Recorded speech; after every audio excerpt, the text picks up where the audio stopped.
Fala investidor, meu nome é Gabriel Assunção e você está no canal Investir é Viver. E nesse vídeo a gente vai calcular e debater um pouquinho o preço teto para as ações da Copel, que é a Companhia Paranaense de Energia.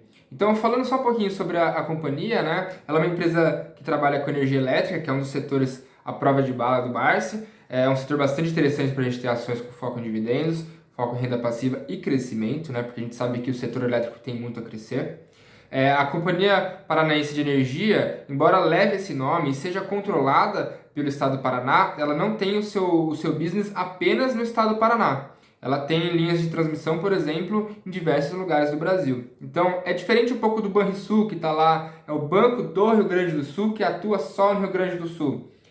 Para a Copel é diferente, ela está lá com foco no Paraná, mas ela apresenta operações em outros estados também, tá? Então, sabendo que o controlador ele é estatal, isso vai ter implicações lá na frente quando a gente for falar dos dividendos recentes da Copel. Então, fique até o final para você ver por que será que esse dividendo pode ser que esteja um pouco estranho, né? Porque o que acontece é que a Copel, ela é uma empresa de energia, beleza? Atua em transmissão, geração e distribuição, mas até então ela não tinha entrado nos meus crivos, né? Eu não estava analisando o Copel.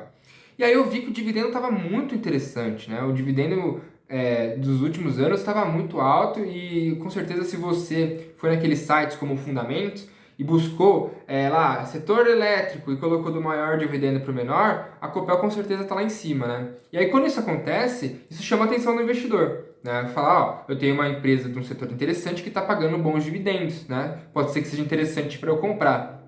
Então, esse é o primeiro passo, né? Despertou em mim que a Copel pode ser interessante, mas a gente tem que ir lá e analisar, né? Não adianta você ver lá no site, tá com 10% de yield, compra. Não, porque pode ser um dividendo não recorrente. Então a gente vai fazer essas contas para tentar entender se esse dividendo é ou não é recorrente e o que a gente pode fazer com essas informações. Tá bom? Então vamos olhar aqui os dividendos de 2017 e 2021, que são os últimos 5 anos. O que a gente observa aqui é que em 2020 e 2021 houve uma explosão dos dividendos, né? Mas antes da gente começar a fazer conta, vamos primeiro escolher qual ação a gente vai usar. Então ela tem 3 tipos de ações. A CPLE3, CPLE5 e CPLE6, que é ON, PNA e PNB. Tá? O que a gente observa é que a PNA tem um maior dividendo, a ON tem um dividendo bem menor e o dividendo da PNB ele é sempre um pouco maior do que a ON. Então vamos olhar as cotações de ON, PNA e PNB. A gente observa que a PNA, que é a CPLE5, ela tem uma cotação assim nada a ver. A gente vai observar que lá na frente são pouquíssimas ações que existem da CPLE5. Então nem faz sentido a gente mencionar ela. A gente vai ter que trabalhar entre a CPLE3 e a CPLE6. A ordinária e a preferencial classe B, beleza? Então, quando a gente observa, se a gente pegar o que foi distribuído de ON e o que foi distribuído de PN de todos os anos e fizer uma divisão, vai dar sempre 0,91, né, historicamente. Então, em 2017, você pega lá 1,008 e divide por 1,1088, vai dar 0,91. Em 2021, 0,5921 dividido por 0,6513, 0,91. O que significa isso para mim? Significa que as ações ON, elas valem 91% do que valem as ações PNB. Por quê? Porque o valor de uma ação, segundo o nosso cálculo de preço-teto, está intimamente ligado ao quanto ela gera de renda. Então, se a renda da ON é 0,91 a renda da PNB, quer dizer que a PNB vale mais e que a ON vale 0,91 vezes o que vale a PNB. Então, isso que a gente vai usar para escolher se a gente quer a ordinária ou a preferencial. Então, acompanha aqui. Então, a CPLE5 nunca, né? E aí a gente vai ficar entre a CPLE3 e a CPLE6. E não vai dar para eu te bater o martelo. O que acontece vou escolher CPLE3, que é a ordinária, se o preço da divisão entre CPLE3 e CPLE6 for menor que 0,91. Isso significa que a CPLE3 está mais barata do que deveria. Então, faz sentido comprar a CPLE3. Tanto faz se der 0,91, porque as duas estão no patamar de equivalência. Então, nesse caso, tanto faz. Agora, se a CPLE6 vai ser escolhida quando o preço da CPLE 3 dividido pela CPLE 6 for maior que o 0,91, que vai significar que a ordinária está mais cara do que deveria estar. Tá? Então, assim, é claro que em algum momento você vai decidir se você quer ordinária ou preferencial, mas na hora de comprar mais, você já tem a ordinária lá. Aí tá 0,90 alguma coisinha. Aí talvez às vezes faça sentido você comprar a mesma que você já tinha para não ficar uma bagunça. Mas você tem que sempre analisar, né? Qual que tá mais valendo a pena? Você vê que lá em Itaú, né? Faz muita diferença você ter YouTube 3 e YouTube 4.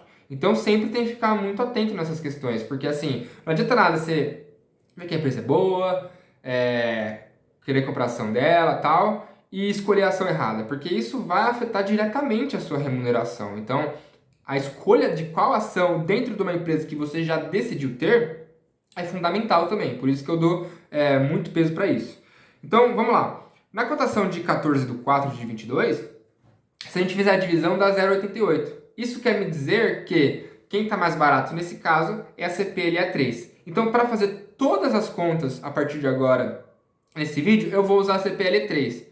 Só que aí, você não vai ter que fazer uma conta para uma e uma conta para outra. Você faz só para uma, que no caso eu estou fazendo com a CPLE 3, e depois você faz a conversão, multiplica por 0,91, divide por 0,91, e você vai chegar no valor correspondente para a CPLE 6, beleza? Então, vamos só falar mais uma coisa, né? Sempre digo isso, sou até chato com isso.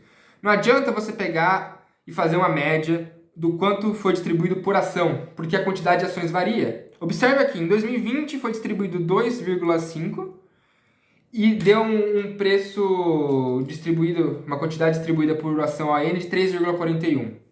Aí em 2021 foi 1,7 e deu 0,59. Aí você me fala assim, nossa, beleza, reduziu a quantidade de dividendos, mas não reduziu tanto assim. O que aconteceu? Aí a gente sabe que houve um desdobramento, ou seja, cada ação foi fatiada em mais pedaços. Gerou riqueza? Não. Você tinha uma pizza que estava em um pedaço único. Você cortou em dois, você continua tendo uma única pizza, só que de 2 pedaços. Ou você tinha a mesma pizza e você cortou em 8 pedaços. É a mesma pizza, só que agora ela está dividida em mais pedaços. Tá? Então, desdobramento não gera riqueza. Aqui a gente tem a notícia da Suno, né? Copel, CPLE 6, aprova desdobramento de uma ação em 10. Então, o que ocorreu é que, de fato, houve um desdobramento. E para a gente conseguir calcular preço-teto, a gente sempre vai pegar a quantidade total de reais em milhões que foi distribuído pela empresa e dividir pela quantidade de ações. E aí a gente vai ter o provento por ação, tá bom? Vamos lá. Então, quando a gente quer fazer essa conta, a gente tem que saber, bom, quantas ações tem a empresa, né? E aí a gente vai aqui nas demonstrações contábeis e vê aqui patrimônio líquido, capital social. O que a gente observa? Tem as ordinárias, tem as preferenciais classe A e as preferenciais classe B. A preferencial classe A a gente vê que ela é irrelevante, né? Você vê, ela é uma quantidade irrelevante da conta. Então, o que a gente vai acontecer é que a gente vai trabalhar com a ordinária preferencial. Só que para fazer uma conta que não seja de outro mundo, a gente vai ter que transformar as preferenciais em ordinárias na nossa cabeça, só para a gente conseguir misturar essa quantidade, né? Porque a gente tem que conseguir misturar esse 1 bi 54 com 1 bi 679 da classe B, para a gente falar de coisas parecidas. Vai ficar mais claro. Vamos lá. Aqui. Eu quero fazer um ajuste para o cálculo de proventos. Então, eu sei quanto que a empresa distribuiu e eu quero dividir por uma quantidade equivalente de ações. O que acontece a ordinária dá 38,52% do capital da empresa. A preferencial classe A dá 0,11%. A classe B dá 61,37%. O que acontece a preferencial classe A é desprezível, nem vou pôr na conta. Então, o que eu estou fazendo agora? Copel em função de CPLE 3. Quantas ações tem? Né? Porque eu sei que o total verdadeiro de ações da Copel é 2.736, 553, 750. Mas vamos transformar tudo em ordinária para a gente conseguir fazer conta sobre as ordinárias. Então é a quantidade de ordinárias mais a quantidade de preferenciais dividido por 0,91. Porque eu sei que tem essa equivalência entre as ações. Então eu cheguei numa quantidade de ações da Copel em função de CPLE 3, virtual, né? Esse valor não existe, mas ele vai ser usado para fazer conta, de 2.899, 513, 856. Então agora que eu tenho as distribuições de proventos e a quantidade de ações, eu sei quanto que sai de dividendo em cada ação e com isso eu consigo calcular o preço teto, tá? Antes da gente calcular o preço teto, vamos debater esse gráfico aqui, né? O que a gente observa quando vê esse gráfico? Que do nada, a Copel distribuiu um monte de dividendo. É claro que vai ter justificativas. Vendeu tal participação. Ou, por exemplo, o governo tá louco por dinheiro, pediu para distribuir um monte de dividendo, né? Então, quando você vê uma ação com um dividendo muito alto, sempre vá nesse gráfico, esse gráfico eu peguei do site Fundamentos, e vê se tem alguma coisa estranha. De fato tem. Olha o dividendinho dela, vinha pli, pli, pli, pli, pli, do nada, vlau! E foi um dividendo maior do que o lucro líquido. Então, tem que tomar cuidado, não pode se iludir. Será que esse dividendo vai ser recorrente? Muito provavelmente não, né? Não dá para a empresa ficar pagando tudo isso de dividendo acima do lucro líquido. É claro que houve uma variação na política de dividendos, a gente vai debater mais pra frente, mas tome muito cuidado, cara. Não dá para se iludir com dividendo bonito, né? Você vê até no meu vídeo como calcular o preço teto de uma ação que eu explico isso, né? Eu dou um exemplo de dividendo não recorrente. Então tome muito cuidado. Isso também pode ser uma ingerência do governo, né? A gente acabou de ver no vídeo do Itaú que eles decidiram tomar um pouco mais de cuidado com a distribuição de proventos para dar uma segurada e poder investir mais no negócio, né? Será que esse aqui é o caso? Né? Será que de fato precisava distribuir tudo isso de dividendo? Ou será que teve uma canetadinha lá que fez distribuir mais do que deveria? Né? Então essas coisas a gente tem que levar em consideração. Por isso que é sempre bom a gente fazer uma média, né? Porque quando a gente faz uma média, a gente dilui esses efeitos não recorrentes ao longo do tempo. Tá? Vamos continuar aqui. Então o que acontece? Se eu pegar o montante distribuído de 2017, 18, 19, 20 e 21, eu vou chegar numa quantidade de proventos. Aqui eu nem fiz divisão entre o que é juros sobre capital próprio ou não, tá? Eu peguei e não fiz o desconto dos 15%, porque está muito conturbada a empresa, então isso não vai fazer diferença na conta. O que acontece é que eu tenho a quantidade de proventos e as ações equivalentes, né?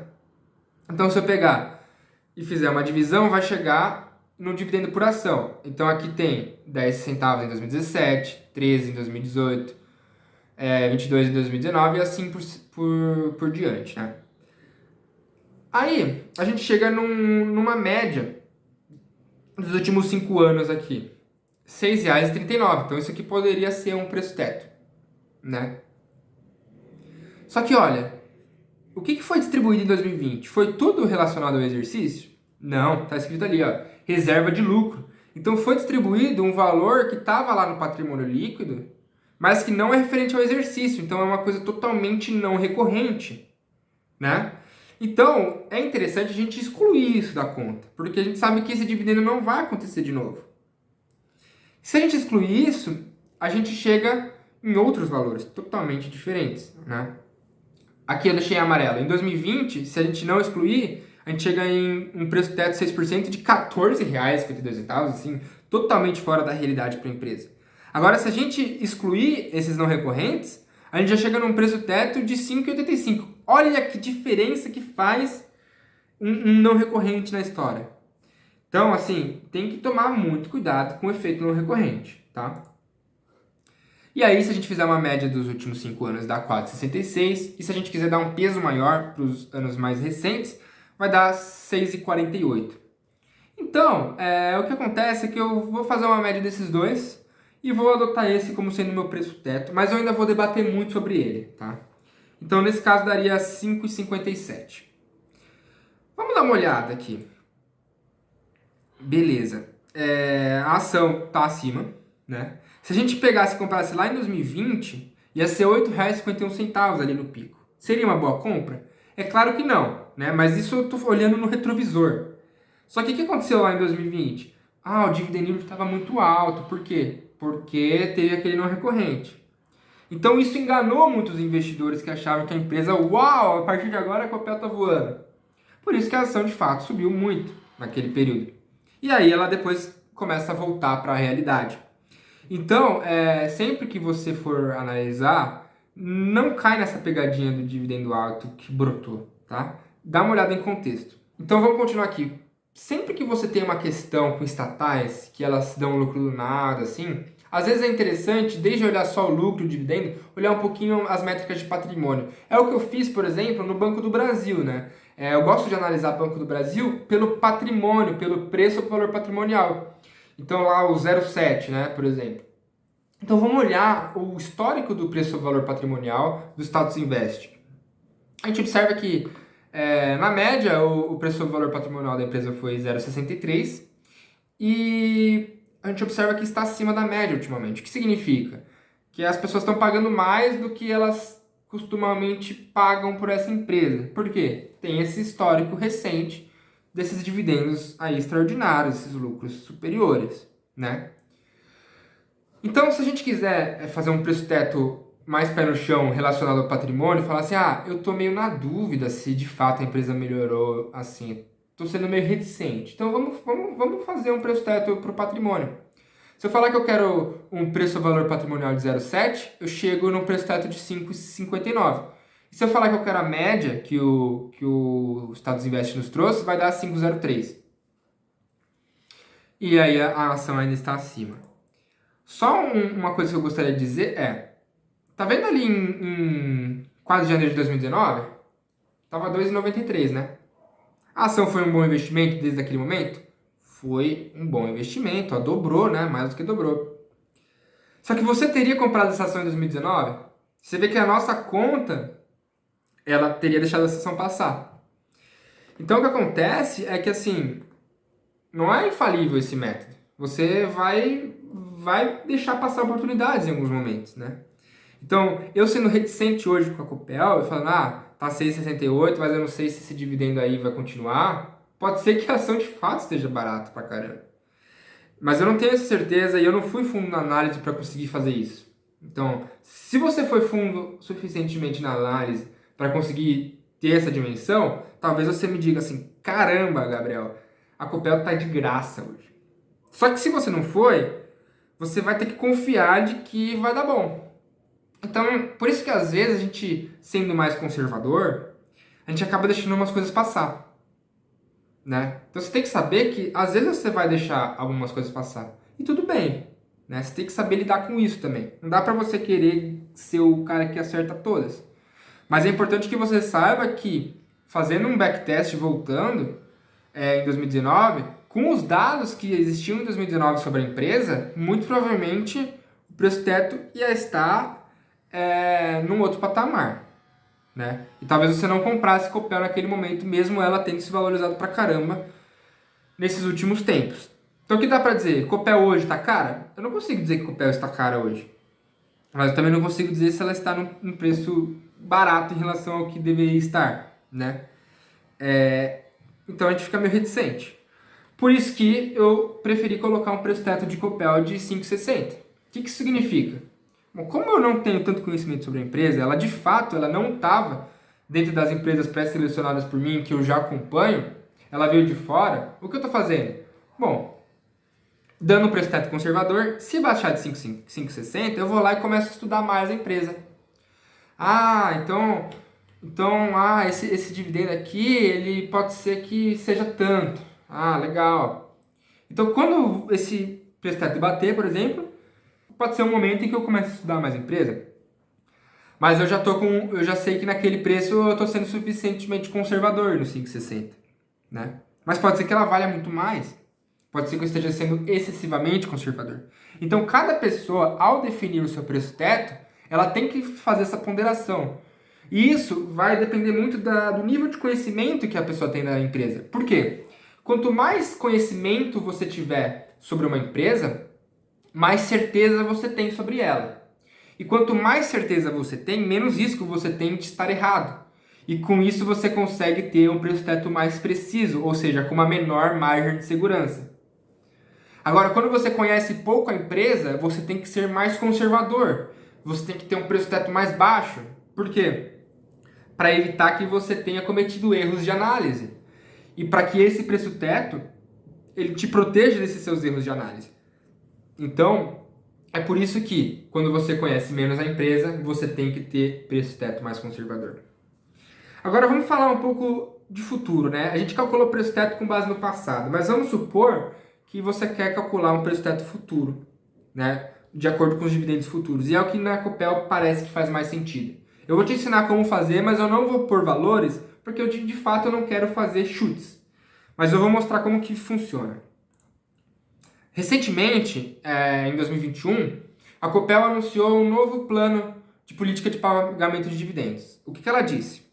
Se eu tiver com a minha alavancagem financeira, ou seja, dívida líquida sobre EBITDA, entre 1,5 e 2,7, eu vou distribuir 50% do meu lucro líquido ajustado.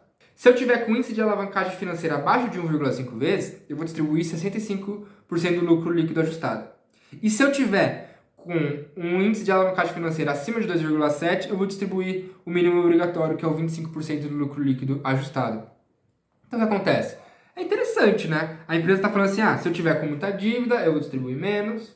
Se eu não tiver com muita dívida, eu vou distribuir mais. E mesmo assim, ela está retendo pelo menos 35% do lucro para reinvestimento, que também é bastante interessante. Então, a gente vê que antes ela tinha uma política de dividendos praticamente inexistente, aí ela deu uma porrada de dividendos, e agora ela meio que está voltando para um lugar mais confortável, né? Eu vou trabalhar assim, podem esperar que eu vou trabalhar assim. Isso é legal para o investidor, porque você consegue entender mais ou menos como que a empresa vai trabalhar nos próximos anos. Então, a gente observa aqui, os dados de 2021 e 2020, que a dívida líquida sobre EBITDA de fato está abaixo de 1,5. Isso significa que espera-se que nesses anos futuros seja pago um payout de 65%. Isso você vai ter que analisar sempre, tá? Então eu vou botar aqui fórmulas para você conseguir calcular o preço teto de acordo com esses dividendos futuros. Primeiro você vai estimar a receita líquida da empresa.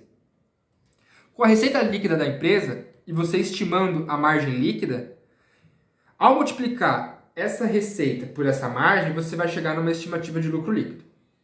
Com essa estimativa de lucro líquido, você vai dividir pela quantidade de ações equivalentes, que é lá a Copel 3, representando toda a empresa que a gente já fez, né? Então fez isso, você vai chegar no lucro por ação. Com o lucro por ação, você vai ter uma expectativa de payout para multiplicar. Nesse caso, é 65% atualmente. Com isso, vai chegar num dividendo por ação que deve ocorrer. Com esse dividendo por ação, você vai multiplicar por 100 dividido por 6, que é a métrica dos 6%, que é 16,67. Então, esse dividendo por ação vezes 16,67 vai dar um preço teto por ação. Beleza? Então, se você quer calcular um preço teto para a Copel dos dividendos futuros, vai ser assim que você vai calcular. Então, se você fez essa conta, coloca aí nos comentários pra gente. Fala aí, eu estimei que a receita vai ser tanto, eu estimei que a margem líquida vai ser tanto, eu usei tantas ações equivalentes e tanta expectativa de payout e cheguei nesse preço teto. Ia ser interessante, né? A gente avaliar cada investidor como que ele acredita, né? Será que a margem vai se manter nesses 21% atuais ou vai cair para uns 10%? Né? A premissa da margem ela é muito importante, né? Então, eu não quero fazer chutes, porque eu não estudei tão a fundo a empresa. Mas se você estudou a fundo, compartilhe com a gente, né? Porque se eu colocar um valor qualquer aqui, eu posso induzir muitas pessoas ao erro. E o que eu quero é trazer valores, de fato, pé no chão. Como eu não sei se o valor que eu inventar vai ser pé no chão, eu prefiro não fazer, ficar com os dividendos passados para calcular meu preço teto chegando em 5,60 e aguardar, né? O que eu faço quando eu estou com dúvida nos investimentos? Eu não saio fazendo qualquer coisa. Você dá tempo ao tempo, você deixa que as coisas se acalmem. Né? Isso para a vida também. Se está com problemas, não vai sair gritando, brigando com todo mundo. Não, dá um tempo. Vê como que vai ser daqui para frente. Então, é isso que eu faria com a Copel, por exemplo. Como eu tenho dúvidas sobre a distribuição de dividendos da empresa, eu não sei, de fato, como que vai se comportar a empresa nos próximos anos, eu vou dar tempo ao tempo, até que eu esteja mais seguro. Pode ser que até eu suba o meu preço teto. Então, mais ou menos assim que a gente tem que pensar todos os nossos investimentos. Dê tempo ao tempo. Um forte abraço e bons aportes.